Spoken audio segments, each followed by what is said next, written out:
Imagine you close your eyes. Right now, in this very moment, the room around you remains unchanged. The walls are silent. The clock continues its steady, rhythmic beat. But something inside of you begins to dissolve. Your body grows heavy, as if it were a stone sinking to the bottom of a tranquil river.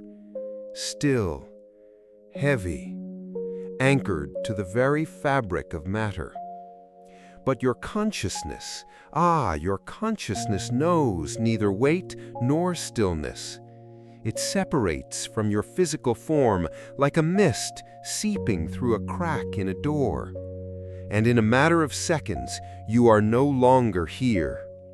Everything you know as reality fades away, and before you, a new world unfolds.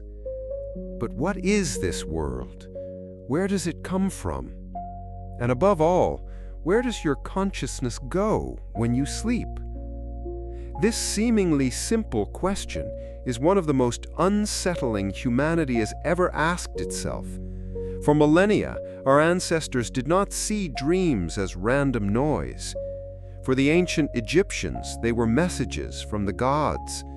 For the Greeks, they were portals to divine wisdom. Shamans across cultures journeyed through them to heal the sick and find guidance. They understood sleep not as an absence of life, but as a different form of it. Then came the age of reason. Science began to explain the world through observable, material processes. Dreams were relegated to the realm of psychology, a kind of biological theater where the brain sorts through the day's memories, a simple byproduct of neural regeneration, a useful but ultimately meaningless function. But this explanation has always felt incomplete. It doesn't account for the sheer power of our dreams. It doesn't explain why we can feel a love more profound or a terror more visceral in a dream than anything in our waking lives. And then came a mind that bridged both worlds, the world of science and the world of the unseen. Nikola Tesla. He didn't just invent technologies that would power the modern world. He perceived the universe in a way few ever have. He saw it not as a dead machine, but as a living, thinking organism, vibrating with intelligence. He proposed that human beings are not isolated creatures, but organic receivers, constantly bathed in a sea of cosmic frequencies. In his view, sleep is not a disconnect, but a crucial retuning. If our waking life is a single radio station, loud, clear, and demanding all our attention, then sleep is the moment we finally turn the dial. We scan the cosmic airwaves, tuning into stations that are usually drowned out by the noise of the physical world. Stations broadcasting from the depths of the cosmos, from other dimensions, and perhaps from the deepest parts of our own eternal consciousness. This is not just a theory. For Tesla, it was a reality he lived every day, a reality that we are all part of every single night. Tesla's vision of the universe was one of elegant simplicity. "If you want to find the secrets of the universe," he famously said, "think in terms of energy, frequency, and vibration." To him, everything, from the smallest atom to the largest galaxy, was part of a grand, interconnected symphony, and the human brain was the most sophisticated instrument in this orchestra. He saw the brain not as a generator of consciousness, but as a highly advanced transceiver designed to receive it. Just as a television set doesn't create the shows it displays, but simply decodes a broadcast signal, the brain, according to Tesla, decodes a stream of consciousness that is non-local and fundamental to the universe itself. During our waking hours, this antenna is tuned to the frequency of physical survival. But when we sleep, the brain's activity shifts dramatically. When we enter deep sleep, our brainwaves slow down into delta and theta states, as if our consciousness is diving into a calm, silent ocean.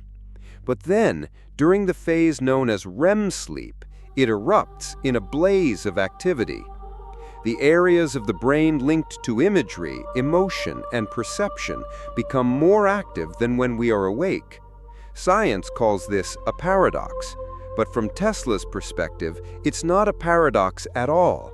The brain isn't working harder, it's simply receiving a much clearer, more complex signal, free from the static of our five senses. But for any receiver to switch channels, it needs a tuner, a mechanism. Astoundingly, modern science may have identified a candidate for this biological switch, a mysterious and powerful chemical produced in the pineal gland, a tiny pine cone-shaped organ located in the exact center of the brain. Ancient traditions have long called this the third eye, the seat of spiritual vision. The substance is called DMT, or dimethyltryptamine. Dr. Rick Strassman, who conducted extensive research on DMT in the 1990s, dubbed it the spirit molecule. It is produced in our brains every night, and its release coincides with the most profound dream states. Those who have experienced DMT synthetically describe something astonishingly consistent, a feeling of being blasted out of their bodies, traveling through a vibrant geometric tunnel of light, and emerging into worlds inhabited by intelligent, seemingly autonomous beings, machine elves, guides, or angels. They report receiving complex information, witnessing cosmic events, and feeling a sense of returning to a reality more real than this one. The parallels to our most vivid, life-altering dreams are impossible to ignore. DMT is not a simple hallucinogen. It doesn't appear to create these worlds, it appears to give us access to them. It is the chemical key that retunes our brain's frequency, allowing our consciousness to perceive realities that are always there, vibrating just outside our normal range of perception. This is where the landscapes of our dreams come from. They are not fantasy. They are destinations. If dreams are a gateway to other dimensions, could one of those dimensions be the future? The phenomenon of precognitive dreams, where future events are seen with startling accuracy, is one of the most documented yet unexplained aspects of human experience. Again, Nikola Tesla's model of the universe offers a stunning explanation. Our perception of time as a straight line, moving inexorably from past to future, is, in his view, an illusion created by our limited consciousness. He envisioned time as a vibrational field where all moments, past, present, and future, coexist simultaneously, like different frequencies on the radio dial. They are all broadcasting at once. Our waking consciousness is locked on to the frequency of now, but in the unbound state of sleep, our receiver can sometimes drift, accidentally tuning into a wave from a potential future. This would explain how historical figures and ordinary people alike have had these unnerving experiences. History is filled with famous examples. The night before his assassination, Abraham Lincoln told his wife of a disturbing dream in which he saw a coffin in the East Room of the White House. When he asked a grieving soldier in the dream who had died, the soldier replied, "The President." Less known is the tragedy of the Titanic. Over a dozen documented accounts exist of people who canceled their tickets at the last minute because of a powerful, foreboding dream about the ship sinking. But it's not just historical events. How many of us have had a dream of a friend we haven't spoken to in years, only to receive a call from them the next day? Or felt a sense of unease from a dream and narrowly avoided an accident? The psychologist Carl Jung called these events synchronicities, meaningful coincidences that hint at a deeper, unseen order in the universe. This raises a bewildering and profound dilemma. When we dream of something that later happens, are we merely passive observers watching a pre-written script, or are we active participants? This is where the idea of frequency becomes crucial. Imagine you have a dream that you will lose your job. The dream itself is a broadcast of a potential future, vibrating with the energy of fear and loss. If you wake up and hold on to that fear, you begin to vibrate at that same frequency. You project insecurity, make mistakes, and thus you participate in manifesting the very outcome you dreaded. Now imagine the opposite. You dream of an unexpected opportunity. The dream attunes you to the frequency of success and confidence. You wake up energized, you act with boldness, and you draw that opportunity into your reality. From this perspective, the dream is not just a prediction, it is an invitation. It shows us a possible future and asks us which frequency we will choose to align ourselves with when we wake up. The future isn't fixed, it is a field of potentials, and our consciousness, guided by our dreams, helps choose the path. But if sleep is a gateway, not all that passes through it is benevolent. The dial can tune to stations of light and wisdom, but it can also tune to frequencies of darkness and fear. This is the terrifying realm of sleep paralysis. Imagine the scene. You awaken in the middle of the night. Your mind is instantly, shockingly alert. Your eyes are open. You can see your room, the moonlight filtering through the window. But something is terribly, fundamentally wrong.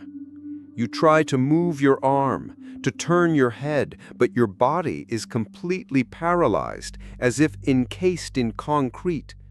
You try to scream, but no sound escapes your lips. A crushing pressure builds on your chest, making it impossible to breathe. Primal terror, a fear older than thought, floods your entire being. And then the most disturbing sensation of all. You are not alone. There is a presence in the room. You can't always see it clearly, but you can feel it. Its malevolence is a palpable force. It is watching, waiting, or worse, it is approaching. Science explains this as REM atonia, a benign glitch where the mind awakens before the body's natural paralysis mechanism, which prevents us from acting out our dreams, has worn off. The terrifying presences, they say, are simply hypnagogic hallucinations. But this explanation feels hollow to anyone who has endured it. It doesn't explain the overwhelming consistency of the experience across the globe. In Newfoundland, it's the old hag who comes to sit on your chest. In Japanese folklore, it's the kanashibari, a spirit that binds you in place. In Mexico, it's subirse el muerto, the dead one who climbs on top of you.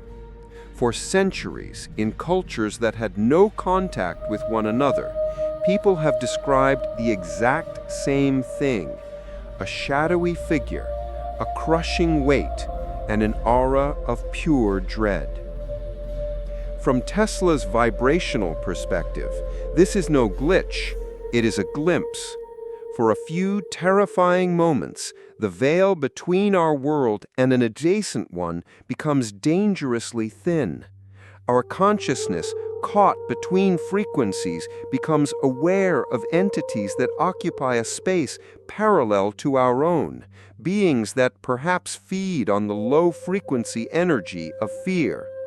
We are not hallucinating a presence, we are accurately perceiving a presence that our waking senses are normally programmed to ignore. This experience represents the raw, untamed nature of consciousness. It shows us that the journey inward is not without its perils. We are not just exploring the quiet landscape of our own psyche, we are navigating a cosmic wilderness that contains both light and shadow. But even in this darkest of experiences, a profound secret is hidden. A secret that can transform the ultimate state of fear into the ultimate state of freedom. The terrifying prison of sleep paralysis holds the key to its own escape and to a level of consciousness few ever attain. The secret lies not in fighting the terror, but in surrendering to it with awareness. This is the gateway to the lucid dream. Pioneering researchers like Stephen LeBerg have shown that when an individual trapped in sleep paralysis replaces panic with recognition, the simple thought, "Aha, I am dreaming," a miraculous transformation occurs. The instant that awareness dawns, the paralysis dissolves, the shadow figure vanishes, the oppressive atmosphere of the room melts away, and their consciousness awakens inside the dream, fully aware and in complete control. What was once a prison becomes an infinite playground. You are no longer a passive observer of a chaotic script. You are the director, writer, and star of your own movie. You can choose to fly over mountains, breathe underwater, speak with figures from your subconscious, or practice skills you wish to master in waking life. The lucid dream is the ultimate evidence that consciousness is the primary reality and the physical world is just one of its many manifestations. It is a spiritual laboratory. Here you can confront your deepest fears face to face. If you dream of being chased, you can turn around and ask the monster what it represents. Its terrifying form will often transform, revealing a hidden truth about yourself. It is the most powerful form of self-therapy imaginable. This mastery leads us to another profound mystery, the mystery of recurring places. Why do so many of us dream night after night of the same unfamiliar house with its hidden rooms and secret passages? Or the same mysterious city with its unique architecture and winding streets that we know like the back of our hand, even though it doesn't exist on any map? If the mind were just inventing things randomly, there would be no consistency. This persistence suggests these are not just inventions, but locations. The multiverse theory in modern physics posits the existence of infinite parallel realities vibrating at different frequencies. Perhaps when we dream, our consciousness is not just creating, but traveling, shifting to a parallel version of ourselves, living another life in another world. This would explain the deep, haunting feeling of nostalgia we sometimes get in dreams for people we've never met and places we've never been. Perhaps we have met them and we have been there in another timeline, on another frequency, and the dream is simply a brief, fleeting memory of another you. This leads to the most provocative question of all. If our dreams are portals to other realities, Which one is the real reality? Perhaps this waking life is simply the longest and most consistent dream we are currently experiencing. All of these threads, Tesla's vibrational universe, the spirit molecule, precognitive dreams, parallel worlds, weave together into a single magnificent tapestry. The conclusion is inescapable. Human consciousness is not a product of the brain. It is not confined to the body or limited by the linear march of time. It is a fundamental, non-local, and eternal field of awareness, capable of crossing dimensions and creating realities. But if this is true, why do we forget almost everything upon waking? Why do the profound truths and epic journeys of the night dissolve like mist in the morning light?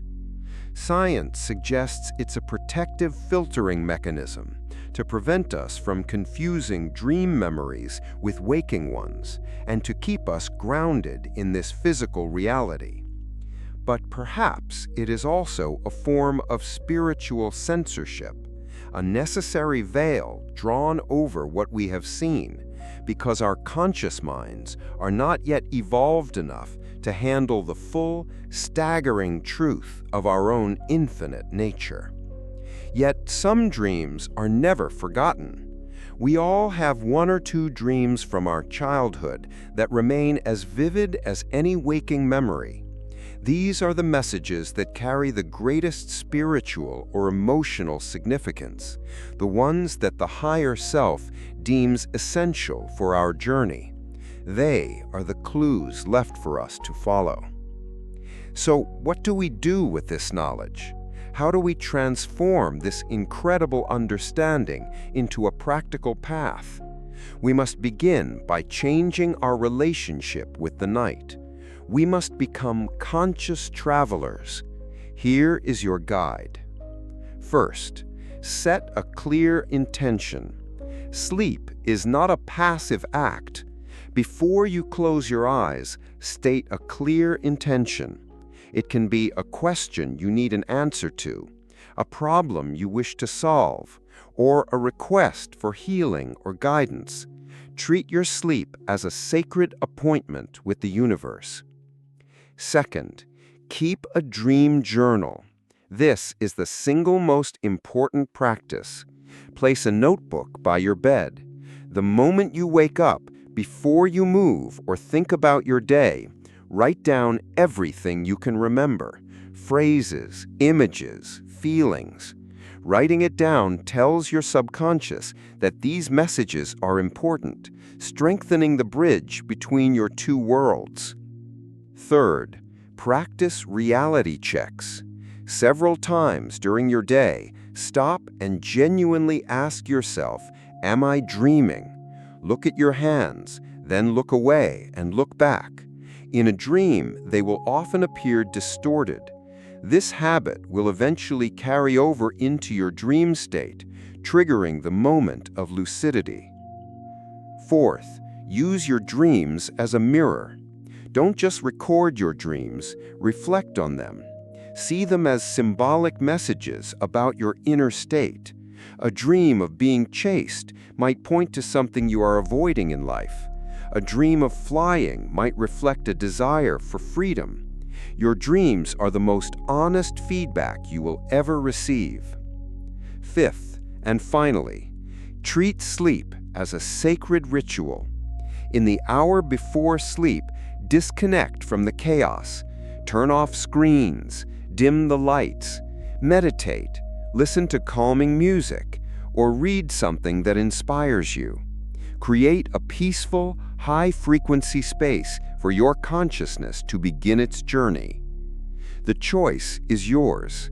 You can continue to see sleep as 8 hours of blank time, or you can reclaim those hours as a third of your life dedicated to exploration, healing, and evolution. Every night is a rehearsal for eternity.